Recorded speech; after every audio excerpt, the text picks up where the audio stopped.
You're listening to Underground USA.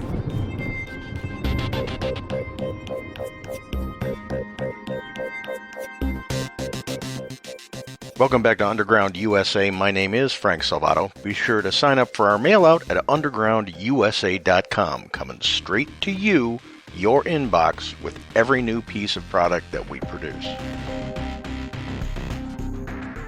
It's rather like a spoiled child who doesn't get his way, who, because he's been bested in a game, upends the board and declares the rules weren't fair from the very beginning. So it is with congressional Democrats and the Biden administration in their failure to move their power-grabbing voting rights legislation by bastardizing and crippling the filibuster. Last Thursday, U.S. Senators Joe Manchin and Kyrsten Sinema voted with Republicans to defeat a rules change on the filibuster that sealed the fate of the legislation and combined the For the People Act, or H.R. 1, and the John R. Lewis Voting Rights Advancement Act of 2021, H.R. 4, combined that would have federalized elections currently under state purview. In the aftermath of the failure to advance federal authority onto the states, Democrats set the stage to be able to claim future elections as flawed should they not emerge victoriously. The consensus is that the 2022 midterm elections will be a proverbial bloodbath for Democrats, given their extreme and radically transformative agenda to date, and their complete failure in both disengaging from Afghanistan and managing the COVID response. House Majority Whip James Clyburn, who exists in a time loop that only spans the civil rights movement, when asked if he was concerned about the potential for the midterm elections to be viewed as illegitimate, given Democrats' prospects for defeat, said, "I'm absolutely concerned about that." I'm absolutely concerned about that. Let me remind the audience that in 1965, at the time of the advent of the Voting Rights Act, only 3% of African Americans in Alabama were registered to vote. We come in with the 1965 Voting Rights Act, and look what we have now. 9 years ago, the Supreme Court took direct aim at that act in Shelby v. Holder and got rid of preclearance. Now, what preclearance means, I want people to understand, it means that if you change your voting laws and you've got a history of discriminating against Black people or other minorities, you have to submit those changes to the Justice Department or to a federal court and explain why they're not discriminatory. If they're not discriminatory, then you go ahead and do it. So that's what we're doing here. Clyburn's remarks follow President Biden's statement that the midterms wouldn't be fair unless the federal government was able to control them. Responding to a reporter's question about the legitimacy of any Democrat loss in the midterms, Biden said, "Imagine if those attempts to say that the count was not legit. You have to recount it, and we're not going to count. We're going to discard the following votes." I mean, sure, I'm not saying it's going to be legit. It's the increase in the prospect of being illegitimate is in direct proportion to us not being able to get these reforms passed. But I don't think you're not going to see me, and I don't think you're going to see the Democratic Party give up on coming back at assuming that the attempt fails today. The White House later trotted out Jen Psaki to clean up Mr. Biden's verbal mess. One of the chief tactics in politics is to control the narrative. One of the ways political operatives control the narrative is to inoculate subjects that aren't in their favor. Losing the midterms in such a dramatic manner as is being predicted is certainly not in the Democrats' favor. So in order to inoculate against the near certain reality that Democrats will suffer historic losses in November of 2022, the usual suspect far-left mouthpieces, political charlatans, one and all, are seeding the notion that any loss will be due to Republicans stealing the elections through voter suppression and racial discrimination. Of course, this requires the American public to believe the monumental effort at gaslighting in which the Democrats have been engaging. The false flag argument that newly enacted vote protection laws in states that experienced voting irregularities during the 2020 general election are tantamount to returning to the voter suppression of the Jim Crow era. Of course, nothing could be further from the truth. In fact, every element to each piece of vote protection legislation exists to codify the extension of an American citizen's access to the ballot box. What it does that irks Democrats is to remove the ability for partisans to influence voters all the way up to the sanctity of the ballot box. It also provides protections for ballots already cast so they can't be manipulated by nefarious individuals, as well as provides election officials the ability to know who is actually taking a ballot. As an aside, an overwhelming majority of Americans from every demographic, race, gender, religion, economic status, you name it, support voter ID measures, something that the Democrats' power grab sought to prohibit among a litany of other vote fraud facilitating measures, to include the coercion of judges. U.S. Senator Rand Paul laid bare the Democrats' efforts and intentions. There is no suppression of the vote in our country. We should be thankful for that. They want to change the law so people don't have to show identification to vote by mail so they can harvest the ballots of Democrats at the expense of the rest of the public. It's all about power politics, and it's shameless. Biden stirs the racial tensions and encourages a sort of racial animosity by saying that someone is preventing people from voting because of the color of their skin, and that is a lie. It's also dangerous to the country because he's sort of urging people to say, oh my goodness, it's not legitimate. You can't vote. In 2020, more people voted than have ever voted as far as a percentage of our population. So everything they're saying is a lie. Per CBS News, hardly a bastion of conservatism, Georgia's voting reforms, castigated by Democrats as the more egregious of any that has been passed. The effect of the new law on Georgia's 7.4 million voters will be mixed. It contains new restrictions on absentee voting, while at the same time expanding early voting opportunities. The law also formalizes provisions that were put in place to accommodate voters during the coronavirus pandemic and changes the composition of the state election board, which is charged with conducting all of Georgia's elections. The law does make significant changes to the way the state will run elections moving forward.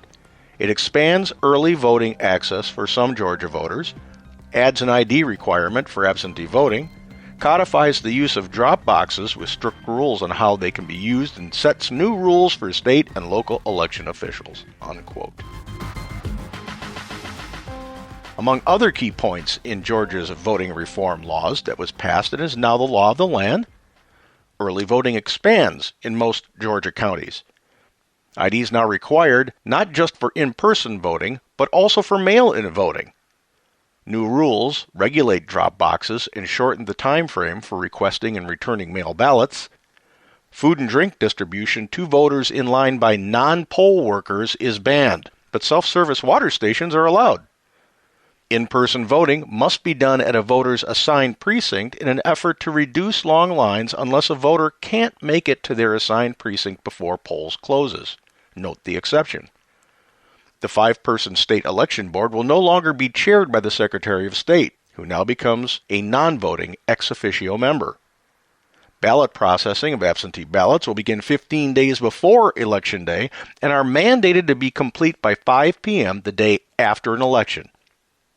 You can access a full list of the provisions in the new Georgia voting law by going to undergroundusa.com and reading the article "Far Left Sets the Stage to Claim the 2022 Midterms Will Be Illegitimate, Attack Filibuster Critics." To reiterate, aside from gaslighting the American people about the common-sense voting reforms enacted to provide ballot access and opportunity to the whole of the American people, Democrats purposely ignore the fact that voter turnout was at a high in the 2020 general election for each and every demographic imaginable, and especially the minority demographic. There was no voter suppression.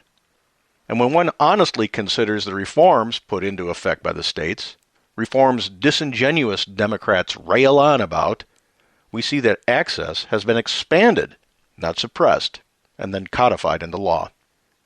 So how did the far-left fascists of the Democrat Party respond to the failed effort of co-opting the federal election process, as well as their failed attempt to kill the filibuster, a tool that serves to protect the rights of the minority in the U.S. Senate?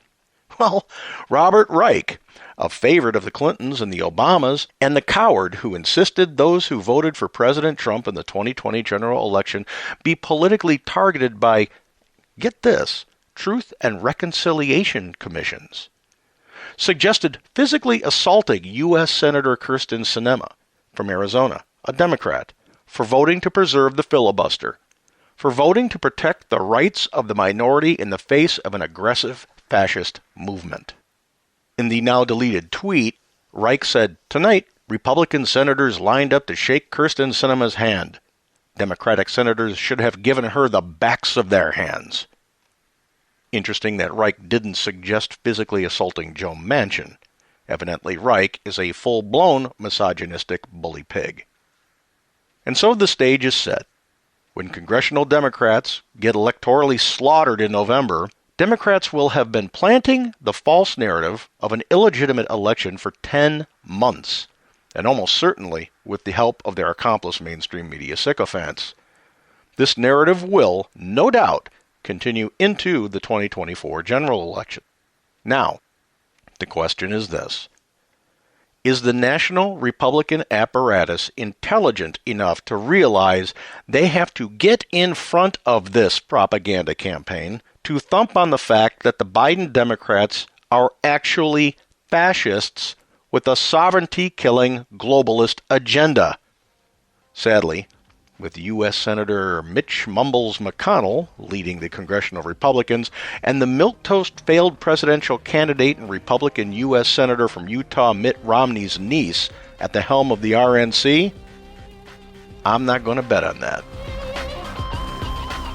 When I come back, let's talk about the left's abandonment of their signature mandate going decades back: inclusion and tolerance. You're listening to Underground USA. My name is Frank Salvato. We'll be right back after this.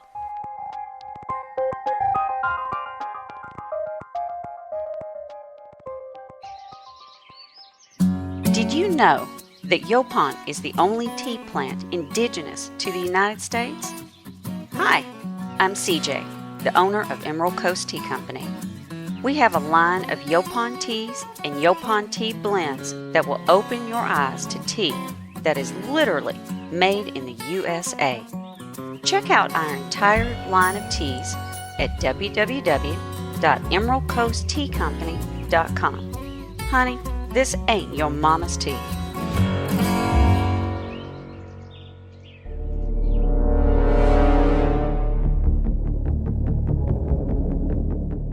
Welcome back to Underground USA. My name is Frank Salvato.